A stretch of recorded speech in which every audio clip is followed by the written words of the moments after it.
Hello, Dr. Vikki Petersen here. I'm often asked by patients, regardless of the time of year, how to survive a holiday.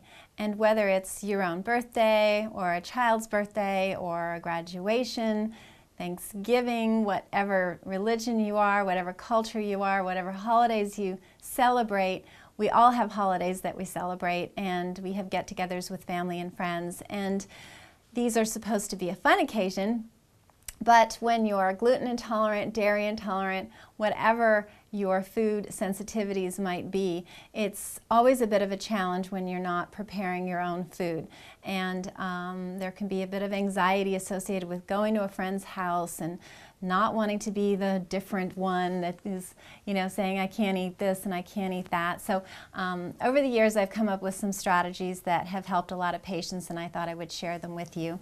So it's really all about preparation, number one. Preparation is a key for a lot of successful actions in life, and no less so in this circumstance. So knowing that you're going somewhere and preparing in whatever method really helps you. So here are some ideas.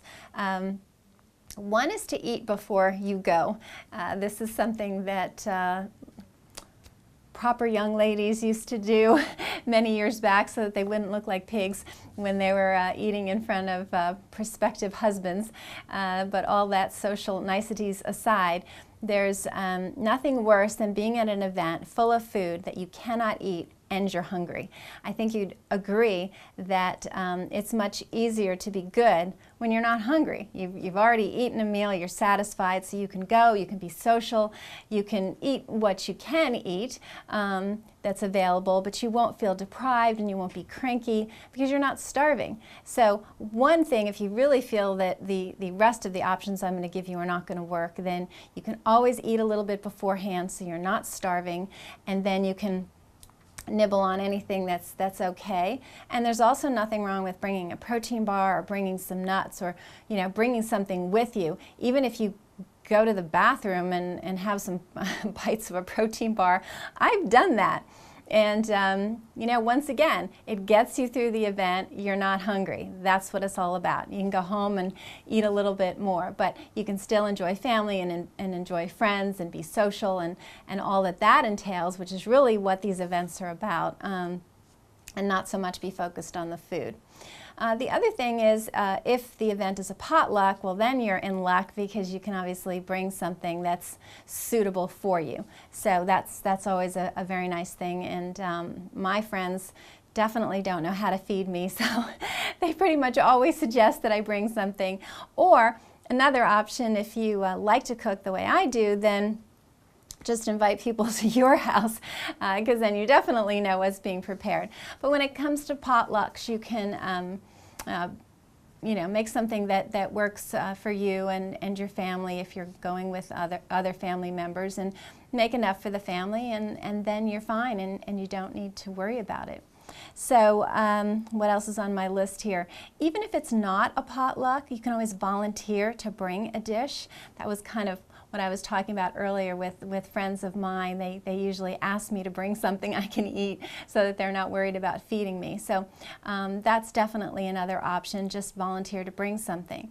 Now if it is a close friend or a family member and they live close enough to you, or maybe it's Thanksgiving or holidays and you're out of town and you're at someone's home, you can definitely help prepare meals. And once again, you have to enjoy cooking. I do, so I'm making the kind of suggestions that involve doing things in the kitchen. If that's not for you, that's fine. Some of the other alternatives will work. But if you enjoy cooking, you can make the coconut milk whipped cream that no one will really know it's not the real thing. Or you can use almond milk instead of cow's milk, and you can use rice flour instead of wheat flour. And there's so many different ways to take traditional dishes, and that little thing that makes it not okay for you is very easily opted for something that is okay, and really nobody knows the difference. I mean, I can make a lasagna with rice noodles, and absolutely nobody would be able to tell the difference because there's so many other ingredients in lasagna. So as an example, there's many such examples, but There's a lot of magazines out on the market, certainly going online. You can get alternatives, but they're great. They have a lot of substitutions that you can look into. So once again, that preparation is key. So if you like to cook, you like to get in the kitchen, and you're at a friend's house or at a family member's house over the holidays, you can help with that meal, and you can make little changes in that meal that makes it completely able for you to consume, and the rest of the group won't even be able to tell the difference. So I think, and then when it comes to desserts, that's another big one. If you don't care one way or the other, then you can enjoy some fruit and you're happy. But if you're one of those people that if you don't have dessert at the end of a holiday meal, you're going to be upset about it, then bring something. You know, absolutely bring something. There's a lot of gluten-free mixes, a lot of mixes that are also dairy-free, depending on what food that you're trying to avoid. But there's so many alternatives out there, and you can whip up some cookies or cupcakes, and once again, you just have to, I find you have to grab some for yourself really quickly before everybody else eats them because they're so delicious. But it is worth that. It's worth that extra preparation. It's worth that if you're going to hop on a plane to, you know, go to Whole Foods or wherever you go and get that mix that you know mixes up great every time. I have a carrot cake that I make, and it's the company is Namaste, but it's called their spice mix cake. But then you add shredded carrots and walnuts and raisins, and it's gluten-free, it's dairy-free.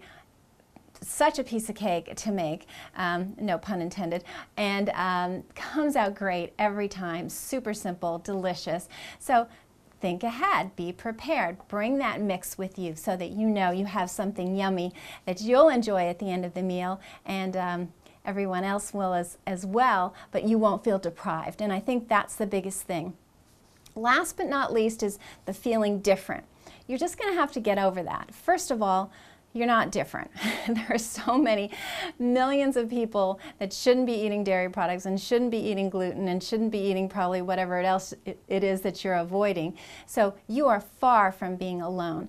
And the fact that you're willing to talk about it will probably help somebody in that group of people. I have found that to be true. So just going to have to get past that, oh, I'm being difficult, or oh, I'm being different. You're not. You're absolutely not. And it's worth it for your health. It's worth it because you're probably going to help someone else by talking to them about it. Whether it's not them, it could be a family member of theirs or a friend of theirs that they're very close to. You're communicating about it will probably help somebody. So please consider that. Take care of yourself, because I can't tell you how often over my 20+ years of working with patients that a patient has been doing beautifully, and then holiday season hits and all of a sudden we're in a mess again. A mess that can take us months to get them out of, which is so sad and such a waste of time. So be prepared. Think about some of these things. Let me know if you have any other ideas that I should add to assist people that you have found helpful for yourself. I do love to hear from you, and I do love your questions and suggestions. So I hope this was helpful, and until next time, I wish you very good health.